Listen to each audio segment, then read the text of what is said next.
Hi, this is James Gianninoto, and I'm going to be talking about life.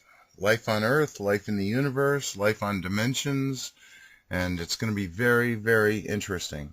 So I'm going to do a series, probably watch them in order, because that will make the most sense.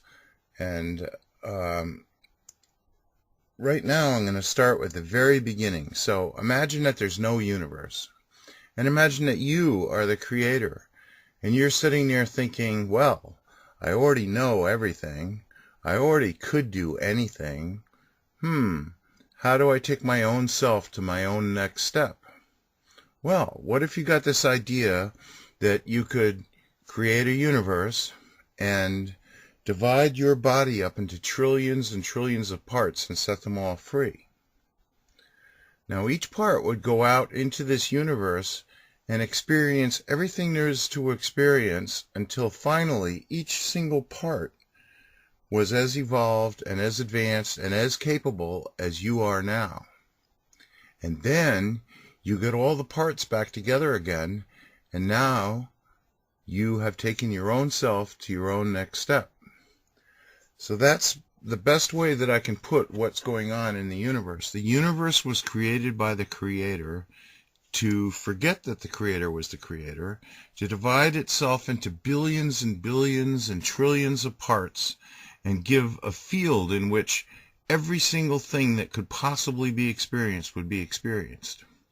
So that's the way the universe started, and that's what's going on. So the Creator is an eternal soul, and the universe has beginnings and endings. Planets begin and end, galaxies begin and end, bodies begin and end, mountains begin and end, oceans begin and end. So there's all kinds of things in the universe that have beginnings and endings. And so how does a soul fit into that? Every single part of the universe has a soul in it, no matter how small. One molecule of stone, or a molecule of steel, or a molecule of rock, or a molecule of chlorophyll, or a molecule of protein. Every single thing has an eternal soul, part of the eternal soul in it. And so what happens is that these souls know nothing. First of all, they've forgotten that they were part of the Creator. They've been separated out individually so that there's all these different souls. There's trillions and trillions and trillions of them, and each one is going to have unique experience that none of the others had.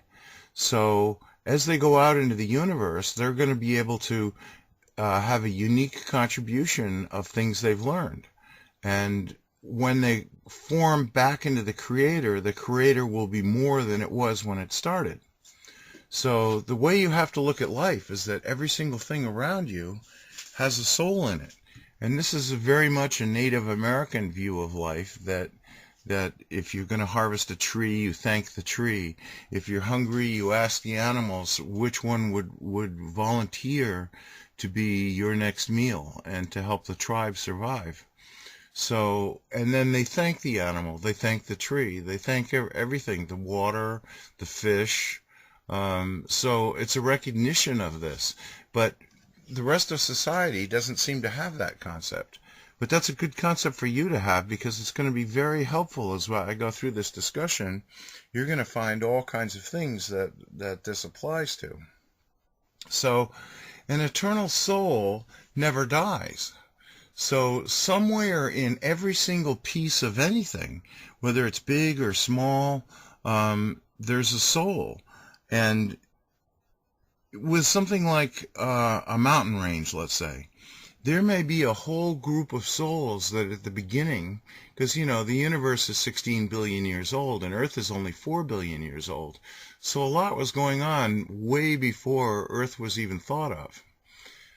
So it might be, and you can picture this, a group of souls might go inhabit a mountain range just to tune in on what it's like to be on a planet, what it's like to go through the weather and the temperature changes and the changes in light and darkness and hot and cold and every other thing that a mountain range can feel.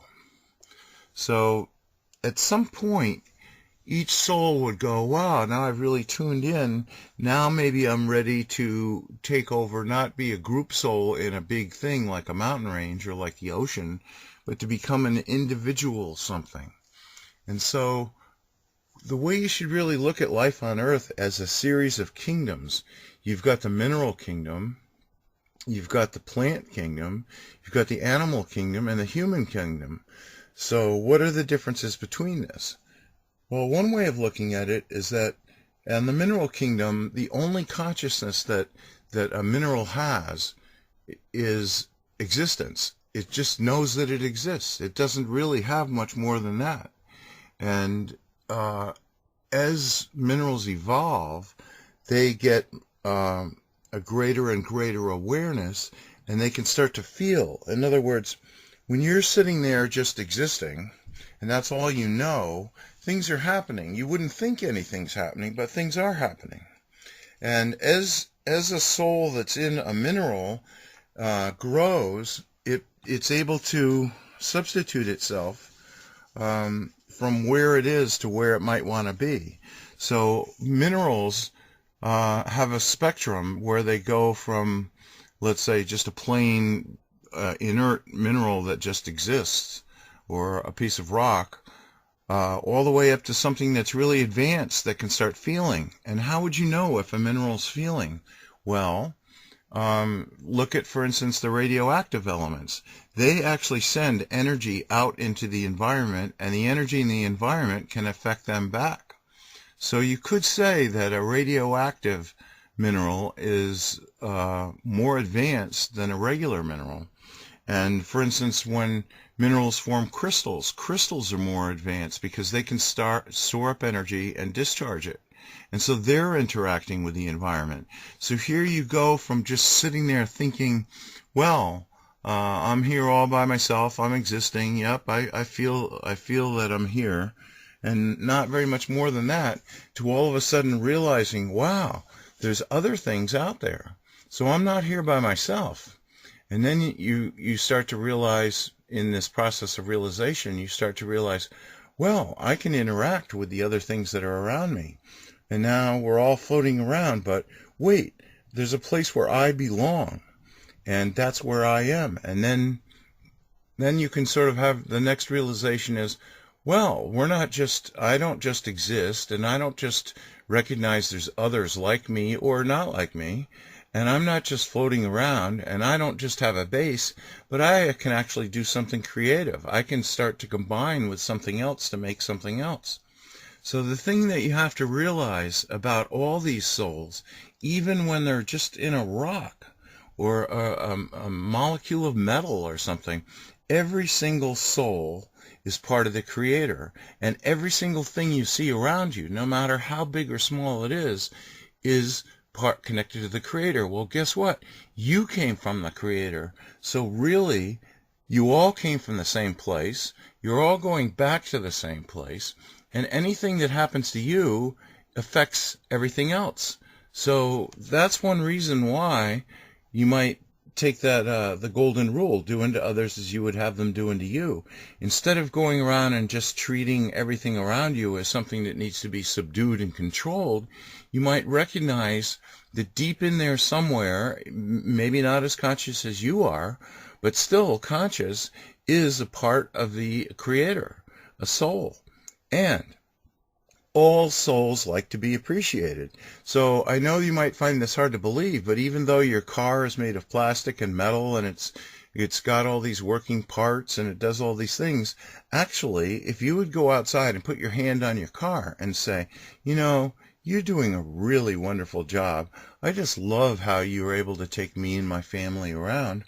You're actually communicating with what you have previously thought was inert substance that had no possible form of communication. You're telling it that you appreciate it. And do you know how important that is? There's nothing more important than that. So you should go around to the molecules in your house or anything that you use, all these things. They're not very conscious. They're not like, most of them are not feeling. They're not thinking. They're certainly not making spiritual choices. But yet there are souls in there that someday are going to be able to advance to the point where they can. And everything that ever happened from the very beginning, all the way back to zero, is all recorded somewhere. Now, that's called the Akashic Record, and there will come a day when each and every one of you will be able to read this record of everything that is. Now, when you go around and you tell the things that are in your life and that you come across, that you appreciate them, you're making for a really harmonious way to live. So you see, even though we haven't really discussed anything more than solid objects that are made of, maybe you're talking about granite. You're standing on some granite. It's got quartz crystals in there. It's got mica in there. It's got all kinds of things going on inside of it.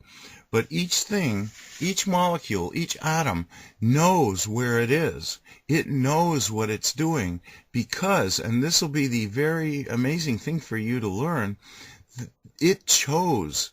This is the process of a soul growing, and it chose to be a molecule of steel. It chose to be an atom of quartz crystal. It chose to be whatever it is.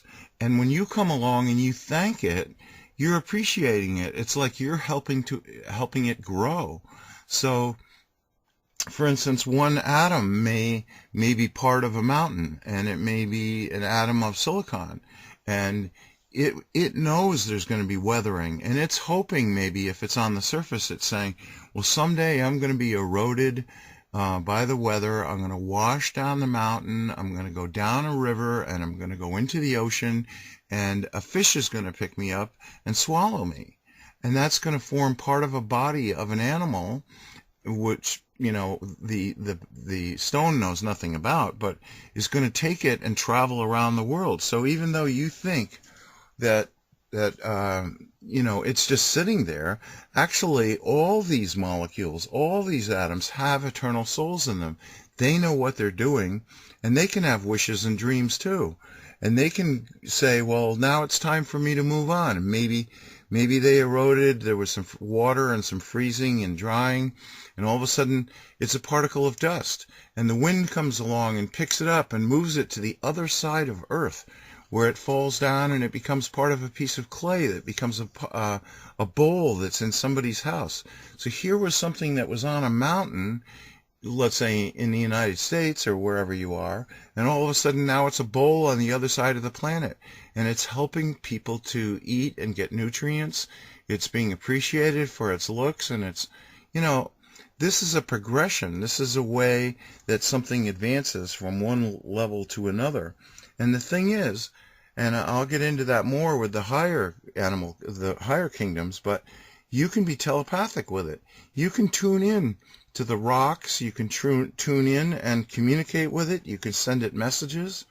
So there's a lot going on, a lot more than you thought. So I want you to take this kind of an approach to what I'm talking about in the subsequent discussions that I'm going to have, because you can communicate with all of this. Because, see, you went through this process. You've gotten to where you are, which I'm going to talk about how you got to where you are.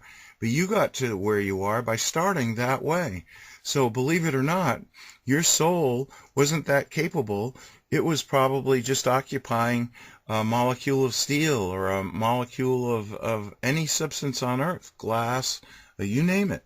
And that was the first step. That's where you learned. Maybe you were part water and a hydrogen atom that combined with oxygen and suddenly made water. So, and then you got evaporated, you got frozen, you washed down a river, you went into the ocean, then you got taken out and put somewhere else, combined with something. So there's a lot going on, and you should never, ever, ever think that just because it doesn't seem to talk to you and it seems inert, that it's not actually doing something. And I'll tell you what it's doing. It's an eternal soul, and if it's not doing well, you're not doing well. And if you are doing well, then it's doing well. So the thing is, feel free to go outside and start looking at things around you and say, thank you for being there. Thank you for doing that. I really know what you're doing now, and it's very important. So I appreciate it immensely, and I'm never going to forget you. And I think you're going to find that every day is a little bit better for you. So thank you, and I hope you listen to the next part.